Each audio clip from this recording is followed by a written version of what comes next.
Hey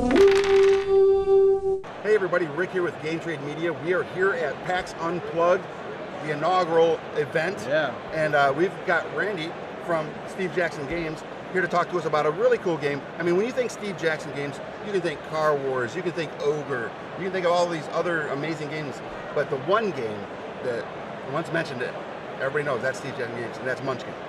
It's done a lot And you to got pull something people new. into the industry. And you got something new. We've got something new. It's different from it though. It's a spin-off of that. Munchkin, the collectible card game, which I've got some samples of right here. These are late-stage prototypes, so it won't look exactly like this, but it's going to look pretty close. The artwork on these are amazing. I mean, when you look at them, it's beautiful, and it's reminiscent of Munchkin. Right, and the neutral cards. There's different class cards, but there's also neutral cards. John Kovalik did the art for the neutral cards, but each of the class cards was drawn by a different artist. Nice. So if you take a warrior deck, it's going to have a general feel. It's going to have a general look. Right. It'll have some of the John Kovalik art mixed in, but the Thief deck has Katie Cook did the art, so it's got, and it'll have a style. Right. When we go to another expansion or another set, though, further down the road, someone else will draw the Thief. Okay. So you can say, well, I like Katie Cook's better, or this I think mixes well with Katie Cook's art. Very cool. So tell us a little bit about Munchkin, the mechanics, what we're going to see on a card, and what those different things represent. So in this game, if you're constructing a deck, you're going to construct a 40-card deck. Okay. Not 39, not 41, 40 cards.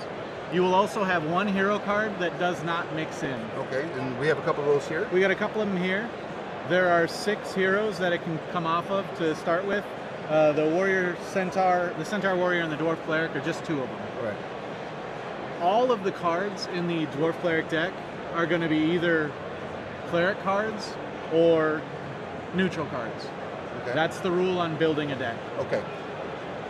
You'll make that deck, you'll shuffle that deck up, and we're going to play them. There are a couple of different types of cards. They'll be similar to things you've seen in other games. Allies, Okay.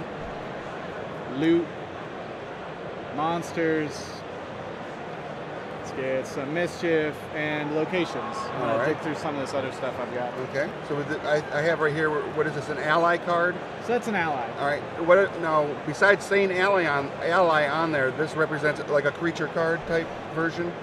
So this represents someone who's going to help defend you. Okay. In Munchkin, the regular Munchkin, allies are little guys who help carry your stuff or help do stuff.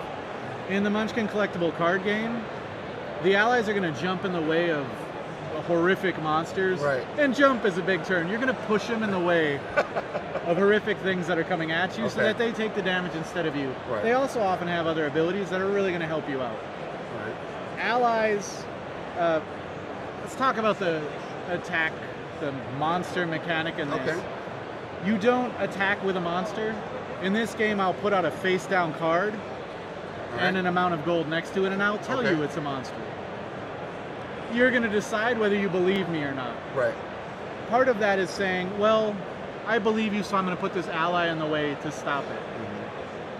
I might be cheating. When we've established that I'm attacking with something and you're defending, I'll flip up what I've done. If it's not a monster, your ally is wasted for that turn. It's used up. I bluffed. You bit. So now I can get through with a real monster. Okay. Maybe on the next one, maybe I'll get actual damage through instead of having to get through your defenses. Sure. Allies do that for you. They give you that line of defense. Weapons, you'll see that here, they work in a similar manner. Like They're the cattle prod. I mean, the cattle prod. I mean, traditional stuff. So this has 2 ways you can use it. You'll see the word zap down there. That is pushing it 90 degrees in another direction to show that you've used it this turn. Right. With this weapon in particular, I can either throw it in front of something I think is a monster, or wait until I'm attacking and zap it to add damage to a monster that I'm sending at you. Okay. It's got an attack and a defense value, so if you did put a monster in the way, it's going to do its damage to the monster and maybe kill it before it comes through to come and get to me. Very cool. If it had a defense, it would stop some damage from the monster. Okay, so we'll put that down here. And what else do we got? Let's talk about Mischief's Treacheries. Okay. Mischief and Treachery cards. So it's a Mischief type and a Treachery subtype. Okay. In this game, we've tried to minimize timing effects. All right. So for the most part, anything you do, that effect gets to completely resolve before anyone else can play another effect. Mischiefs and treacheries, mischief type cards, I can play on anyone's turn at any time that isn't the cooldown phase at the end, which is just for bookkeeping things, and when you don't have a card that is resolving right now. Okay. So if you turn up a monster, that monster gets to finish before I can do anything about it. Okay. So it's got to come into the play field and then we'll do stuff. Sure. There's an exception, it's interrupts. The things that are interrupts can be played in the middle of something else. Okay. They have to. There are things like prevent damage. I can't prevent damage if nothing is doing damage. I can't cancel a card if nothing is out there. Sure. The only things that are interrupts have to be interrupts. Okay. So we're trying to make the stack portion of this, timing what goes when, All right. as easy as possible. Sure. And hopefully we've accomplished it. Right. Eric Lag and Kevin Wilson did the design on this. Samuel Mitchke and I did a lot of the development. Okay. We've got a couple other guys at the office who really helped too. Daryl and oh gosh, I can't remember his name right off the top of my head. That's right. They were in there before us doing a lot of this prep work. But you're not forgotten, buddy. No. I've been running around talking to people, and that pushes everything out of my brain. PAX Unplugged, just so everybody knows, PAX Unplugged has been crazy. The crowd has been just running around. There's so many people here, so many new gamers, new freshes. It is a great crowd. Yeah, and you're getting a lot of questions from people that aren't gamers, because this is a new show on the East Coast. In a new area in the East Coast. Yeah. A lot of people knew about PAX. They'd followed Penny Arcade over the years. They just had never been to a show before. So based on that information and this, you guys are demoing this, yes? We're demoing it. I've also done a few draft experiences so people can read some cards. Okay. But now, what has been the response with this particular crowd? Positive. Positive? Very positive. Awesome. It is new. It is something different. People know what Munchkin is. Right. Seeing this and seeing how it's played, we've gotten a very positive response, and that's vital for any CCG that's trying to go. Right. Because you have to have the crowd behind it. The game does nothing. One person who loves it is can't play solitaire. Right. You have to have other people who are into it and who are interested as well. Right. And we're seeing that. Good. And the more of those seeds we can plant that spread around the country, the better chance this game has. And like I said, the art is beautiful. It's recognizable. The mechanics aren't so hard that you're going to be like overwhelmed by them, but they're complex enough that there's multiple levels of strategy. There is a game here. Yeah. The rules. We have written 2 sets of rules. Hey, I just want to play. All right. Well, here's the basic kind of go play rules. Right. I also have the legal text. Right. That is the deeper rules. Well, what happens exactly when a monster comes into play? Who gets to play first when that happens? What order do things go down? When you're taking things out of your stash? Because in this game, you hire a monster. If it gets hired and doesn't get squished, it goes to your stash, and you will pick that up again on your next turn. Okay. But it gives the opponent an opportunity to hit it as well. Well, how does it leave your stash? What order do things go down in the stash? That sort of thing. We have all those rules. I love it. So you can get in deep. If you want to play it deep, I've got it. Sam Mitchke refers to it as the inside baseball rules. Okay. Most people do not care. They are not going to get that deep in. But if you really want to get in deep, it exists. Okay. And a lot of games don't have that. Right. They weren't designed at that level. This was. We're taking the time. Did we miss stuff? We're trying not to. Yeah.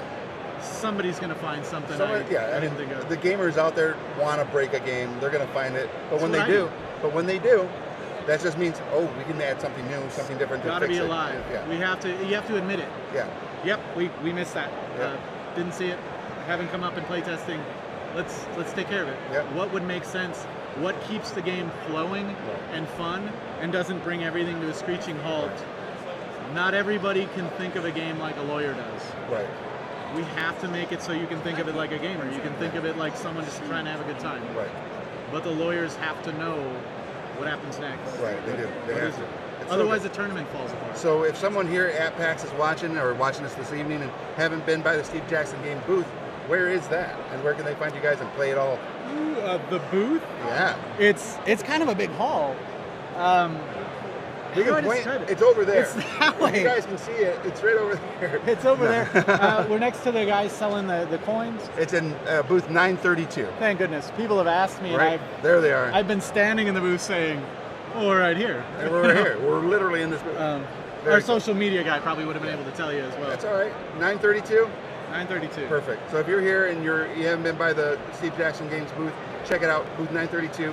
Sit down, play a demo. Randy, thank you so much for your time. You're welcome. I appreciate I could it. sit and talk with you guys all day about a myriad of things. Well, but games do that to people. You want to talk about them.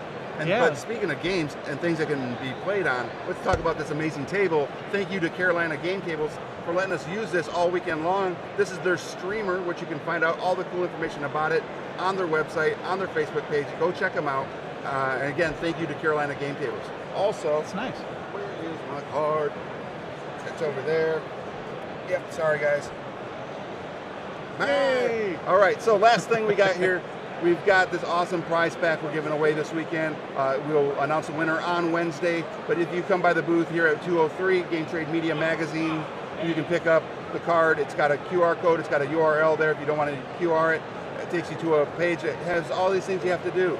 Follow us, like us, all of our social media stuff, and someone will be drawn on Wednesday, and they'll win this amazing, huge prize pack of awesome games. And if you're not here, this is up on our Facebook page, and you can go there, and you can also participate even though you're not here at PAX Unplugged. On that note, have a wonderful Saturday, everybody. We've had a great time here at PAX Unplugged. It's amazing, right? Yeah, it is a great show. It's the first show. The first shows are always that, like, is it going to work? Yeah. You have a lot of companies who don't want to bet on it because they don't want to bet on something that's not a sure thing. Right. So I want to see what next year is. Like, Yeah. it's going to be bigger. It's going to be Yeah, packed. It's going to be awesome. Yeah. So have a wonderful evening, everybody. We'll see you tomorrow.